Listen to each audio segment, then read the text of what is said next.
with Justin Jefferson. Unless he got a check for $35 a year, you didn't have a better weekend than him. Ian Rappaport probably gets checks like that from NFL media, but he's reporting that the Vikings and the all-pro best receiver in the game, poor Emmanuel Sanders, he said it was no contest. He joined a Super Bowl champion last week. Now we've got his former teammate on the show today. Here it is. It is a nice deal. He is now the NFL's highest paid non-quarterback.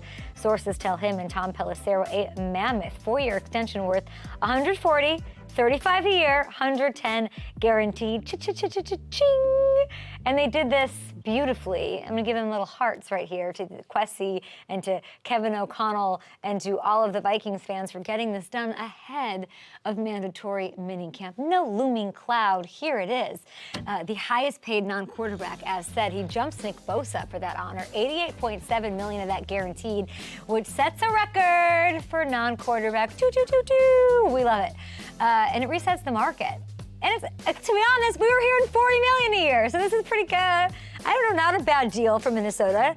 NFC North loved saying, oh, they're going to overpay. 35's okay. 35's not bad. They got it done. He agreed to it.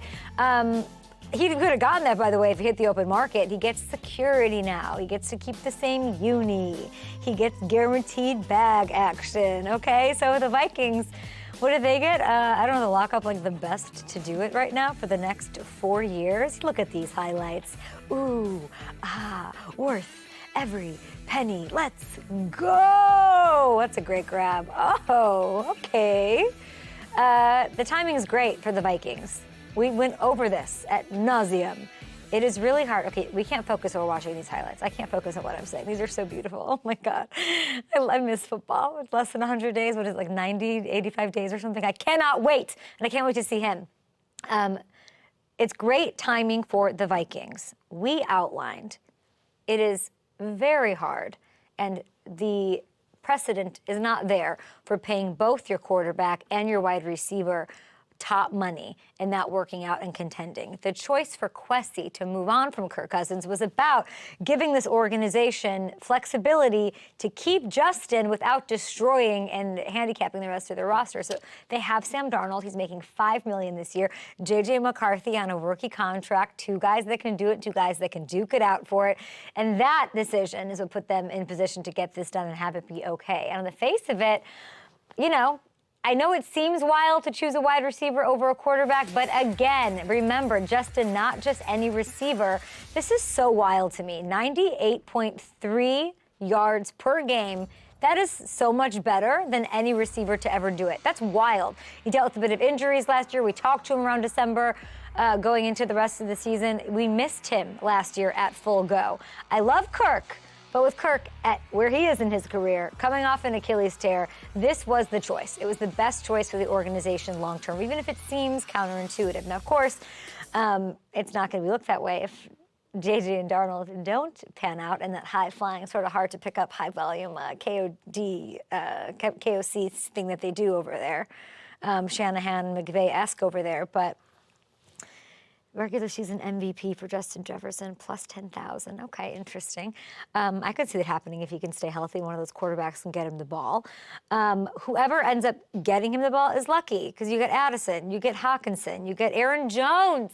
Look what he did for Jordan Love. The whole indictment on Jordan Love getting paid is, well, he doesn't have Aaron Jones, and look what he was down the stretch for him when he was going off. This is a phenomenal situation. Still questions around the quarterback until we see them take the field, but I think they've set themselves up for success. They've had to make some really, really tough decisions. And that's sort of what's going on. Hamilton, is he around? I think they got this right. I'm happy it's not looming. I know there's a lot of Vikings fans who are probably taking their lumps at me right now because I was trying to get him to the Bengals. I was doing a lot of juju trying to get that T. Higgins trade sort of vibe to happen. But this is the move. Talking to Kevin, you kind of knew it was going to happen. But it was sticky. I think he could have milked him for more. I agree with you, and you're right. If he got to the open market, we probably would have seen it push that $40 million. But you got to be happy if you're a Vikings fan this morning. I think it really is one of those deals that I think is great for both sides. And as you said, I think the way that the Vikings structured this it allows them to pay him and keep that roster together. It's all going to hinge on that quarterback situation.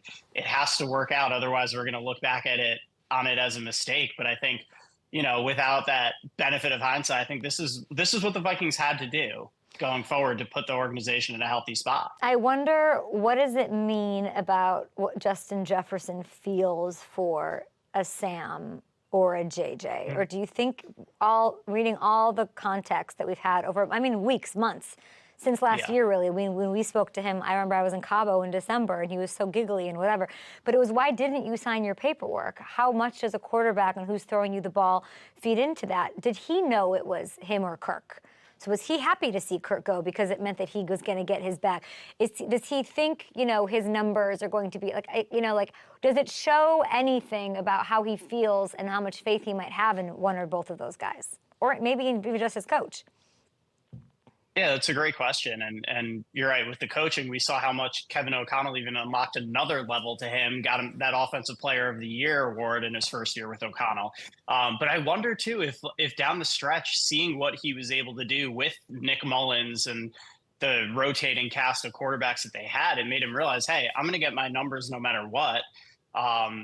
So it may not necessarily matter as much who the quarterback is, but I also know with him, I'm sure he wants to win. He wants to contend. So I'm sure seeing the plan in place, we have a veteran in Darnold. We have a first round quarterback. Yeah. One of those guys is going to pan out. Like, let's go win this thing. And then it's like, you wake up this morning, we're having our morning call and we're like talking about how amazing this is because we're so excited for Justin Jefferson. And then if you're like Brandon Ayuk waking up, and if you're CeeDee Lamb waking up, and if you're their representation, and if you are their respective teams, how hot is the fire this morning? What does it mean for the guys that are seeking deals over the next hour, 2 hours, 24 hours?